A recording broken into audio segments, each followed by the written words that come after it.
नमस्कार प्रणाम। हम मैंने एक्टर राकेश राजा, बहुत अच्छा लगा था ये हमन का भोजपुरी टीम ग्रुप है विलन और संगतिया चैनल के वीडियो बन रहा बटे। बहुत अच्छा चैनल बटे और ये हमार हरीश भाई नेपाल से और ये हमार ब्यास जी। प्रणाम, हर हर महादेव। और ये संगतिया चैनल है, इसको सपोर्ट करिए, लाइक करिए, कमेंट करिए, शेयर करिए।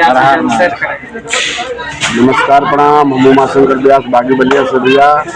हम एक कहना चाहते हैं कि हमने के चैनल बा संगतिया जी चैनल के ज़्यादा से ज़्यादा सपोर्ट करी, सब्सक्राइब करी, आगे हमनियों को बढ़ाई। छोट कलाकार का ही बड़ा मेकअप दादा भाई और संगतिया भैया का ना चैनल सब्सक्राइब कीजिए, लाइक कीजिए, कमेंट कीजिए। और ये हमारे पूरे बलिया के ग्रुप है और मैंने तो काफ़ी काम किया है इन लोगों के साथ, व्यास जी के साथ, इनके साथ, बाकी सबके नहीं। और अच्छे से उनको ये हमारे मऊ के टाइगर भैया, इन्हीं के माध्यम से हम लोग आए हैं। जो पिक्चर का नाम है, क्या नाम? अच्छा, टाइगर भी आई है। यही टाइगर भैया है।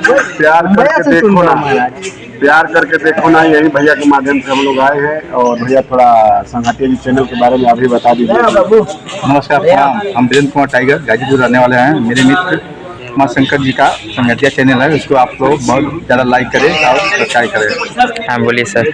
आज हम मऊ का रहने वाला हूँ।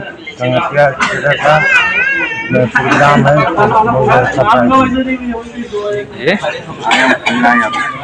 बोला छोड़ दे। माइकल विलन टीम अपना पूरी टीम देख सकते हैं आप लोग।